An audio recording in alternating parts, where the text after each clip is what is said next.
Assalamualaikum warahmatullahi wabarakatuh.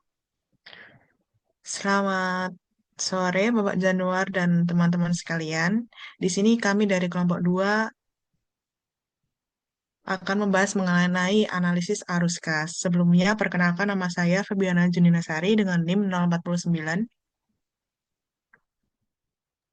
Saya Nabilah Dwi Putri Azhara dengan NIM 048. Saya Tiara Rahma Karunisa dengan NIM 050. Saya Riris Kurnia dengan NIM 054. Saya Raisa Mutiara dengan NIM 055. Oke, mungkin selanjutnya kami akan membahas yang pertama ada analisis arus kas, yang kedua ada komponen arus kas, yang ketiga ada implikasi analisis dari laporan arus kas, yang keempat ada analisis terhadap arus kas, yang kelima ada studi kasus. Mungkin selanjutnya bisa dijelaskan ya. Baik, yang pertama yaitu analisis arus kas. Pengertian dari analisis arus kas sendiri adalah salah satu teknik dalam manajemen keuangan yang digunakan untuk mengukur dan menganalisis aliran kas yang masuk dan keluar dari suatu perusahaan selama periode waktu tertentu. Arus kas ini penting untuk mengetahui seberapa liquid atau sehat kondisi keuangan sebuah perusahaan. Dengan melakukan analisis arus kas, perusahaan dapat mengambil keputusan yang lebih tepat mengenai investasi, pembiayaan, dan operasi sehari-hari. Nah, laporan ini disusun dengan menggunakan dua metode. Metode yang pertama yaitu metode langsung, di mana mengungkapkan secara langsung kas yang diterima dan kas yang dibayarkan selama periode laporan. Biasanya digunakan untuk aktivitas operasi. Yang kedua, metode tidak langsung. Metode ini dimulai dengan laba bersih, kemudian dilakukan penyesuaian dengan perubahan yang terjadi pada neraca untuk menghitung arus kas yang sebenarnya. Ini adalah metode yang lebih umum digunakan. Next. Nah, analisis arus kas ini juga bertujuan untuk yang pertama menilai likuiditas perusahaan, yaitu kemampuan perusahaan untuk memenuhi kewajiban jangka pendeknya. Yang kedua, menyediakan informasi mengenai kemampuan perusahaan untuk menghasilkan kas di masa depan. Yang ketiga, menilai kesehatan keuangan perusahaan, apakah perusahaan menghasilkan arus kas positif atau negatif yang mencerminkan apakah suatu perusahaan dapat bertahan dan berkembang. Dan yang terakhir, menilai suatu modal perusahaan, apakah perusahaan lebih mengandalkan utang atau modal sendiri dalam pembiayaan kegiatan usahanya. Next akan dilanjutkan oleh Oke, yang selanjutnya yaitu komponen arus kas. Nah, komponen arus kas sendiri itu memiliki tiga komponen utama. Yang pertama itu arus kas dari aktivitas operasi, yang kedua arus kas dari aktivitas investasi, yang ketiga arus kas dari aktivitas pendanaan. Nah, ini tuh mencerminkan bagaimana perusahaan menghasilkan dan menggunakan uang tunai. Nah, masing-masing komponen ini memberikan informasi yang berbeda tentang bagaimana perusahaan mengelola keuangannya. Yang pertama yaitu arus kas dari aktivitas operasi. Hal ini mencakup semua transaksi sehari-hari yang terkait dengan kegiatan inti bisnis seperti penerimaan dari penjualan, pembayaran kepada pemasok, gaji karyawan, dan pajak. Nah, contohnya seperti penerimaan kas dari pelanggan, pembayaran kepada pemasok, dan pembayaran bunga dan pajak. Terus, aktivitas kas dari arus kas dari aktivitas investasi. Itu bagian ini mencakup aliran kas yang terkait dengan pembelian dan penjualan aset jangka panjang seperti properti, para pabrik, dan peralatan, serta investasi lainnya. Yang ketiga adanya arus kas dari aktivitas pendanaan. Hal ini mencakup aliran kas yang terkait dengan cara perusahaan membiayai aktivitasnya, seperti penerbitan saham, pinjaman, dan pembayaran dividen. Untuk selanjutnya akan dijelaskan oleh teman saya.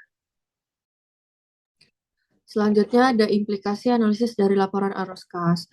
Keterbatasan dalam pelaporan arus kas itu ada beberapa keterbatasan yang diantaranya. Yang pertama, pada praktiknya tidak mensyaratkan pengungkapan terdiri dari arus kas yang terkait dengan pos luar biasa. Yang kedua, bunga atau dividen yang dibayarkan masuk klasifikasi arus kas operasi. Banyak pengguna yang menganggap bunga yang dibayarkan sebagai arus kas keluar dari aktivitas pendanaan. Yang ketiga, pajak penghasilan diklasifikasikan sebagai arus kas operasi. Hal ini dapat merubah analisis dari tiap aktivitas jika manfaat ataupun biaya pajak diatribusikan pada setiap aktivitas yang berkaitan. Yang keempat, penghapusan keuntungan atau kerugian atas penjualan aset tetap sebelum pajak atau investasi dari aktivitas operasi yang dapat merubah analisis. Hal tersebut terjadi karena pajak yang terkait tidak dihapuskan, melainkan menyisakan total beban pajak dalam aktivitas operasi. Arus kas operasi dapat mencakup seluruh aktivitas terkait dengan laba perusahaan, pendapatan dan beban serta permintaan kas untuk aktivitas ini. Sedangkan laba neto akan bergantung pada estimasi, penangguhan, alokasi, dan valuasi yang pertimbangannya terkadang terlalu subjektif dibandingkan dengan faktor yang menentukan arus kas. Next.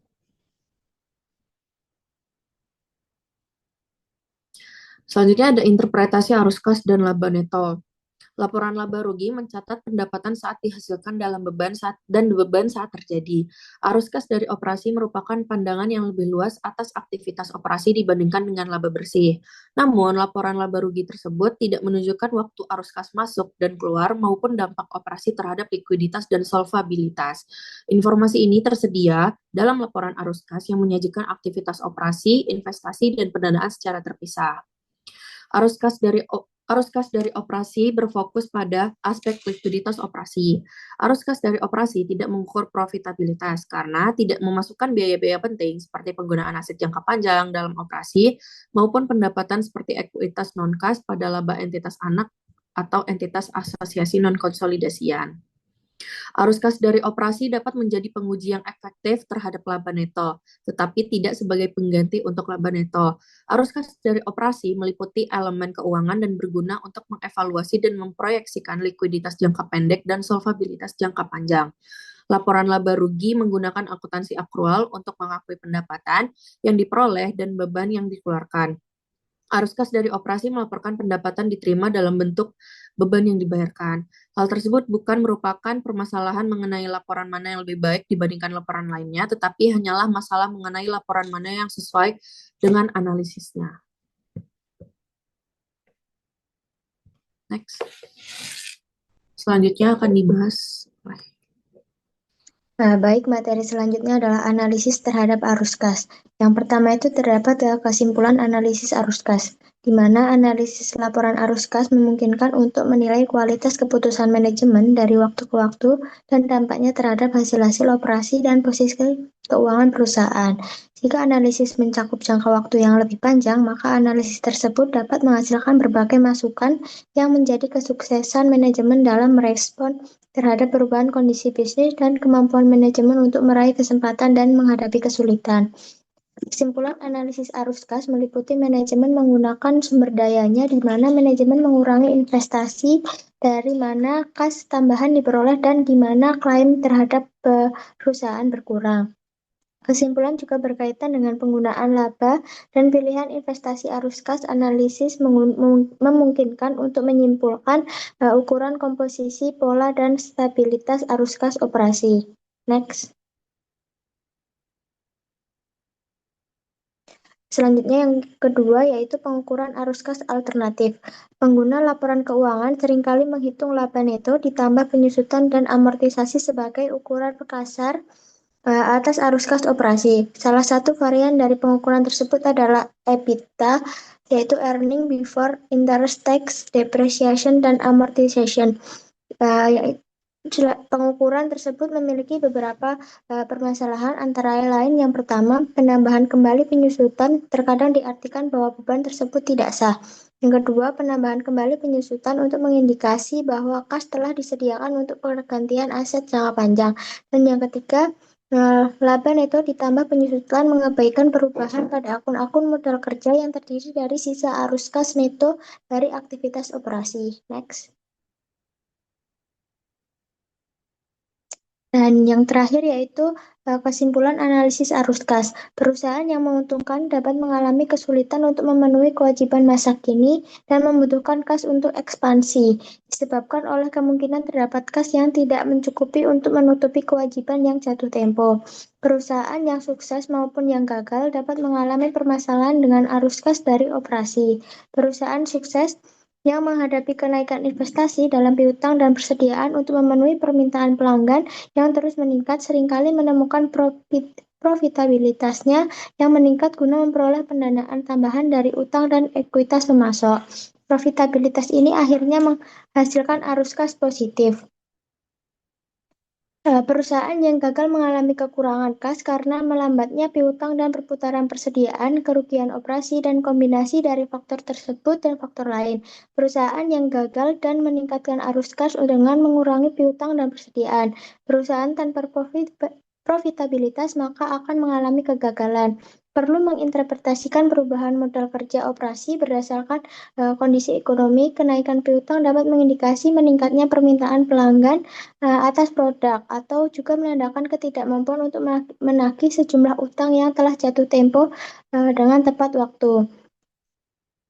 Untuk materi selanjutnya akan dijelaskan oleh rekan saya. Baik, selanjutnya itu ada studi kasus. PT XYZ adalah perusahaan manufaktur yang mengalami pertumbuhan pesat dalam beberapa tahun terakhir. Namun, meskipun laba bersih terus meningkat, perusahaan mengalami kesulitan likuiditas dalam memenuhi kewajiban jangka pendeknya. Oleh karena itu, dilakukan analisis arus kas untuk mengevaluasi kondisi keuangan dan efektivitas pengelolaan kas perusahaan. Next.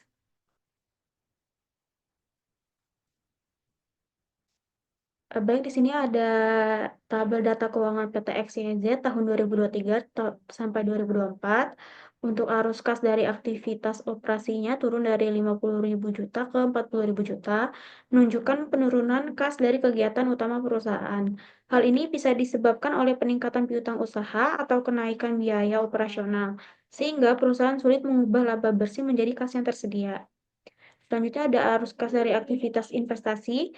Defisit meningkat dari 30.000 juta ke 45.000 juta karena adanya investasi besar pada aset tetap seperti pabrik dan peralatan.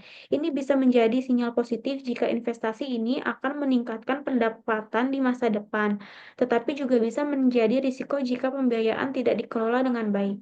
Selanjutnya ada arus kas dari aktivitas pendanaan, turun dari 20.000 juta ke 10.000 juta, menunjukkan perusahaan mengurangi pinjaman baru atau pembayaran dividen lebih besar.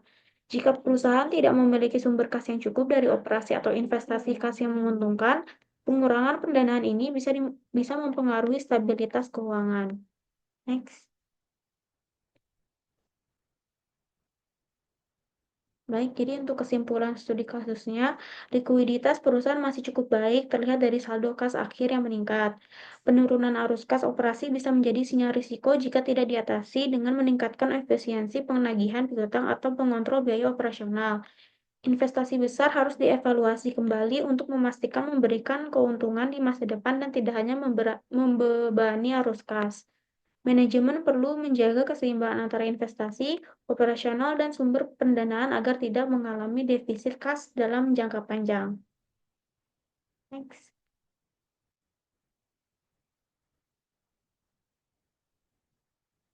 Baik, sekian presentasi kami hari ini. Saya kembalikan ke Nina.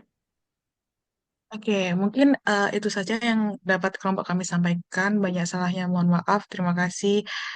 Selamat sore. Wassalamualaikum warahmatullahi wabarakatuh.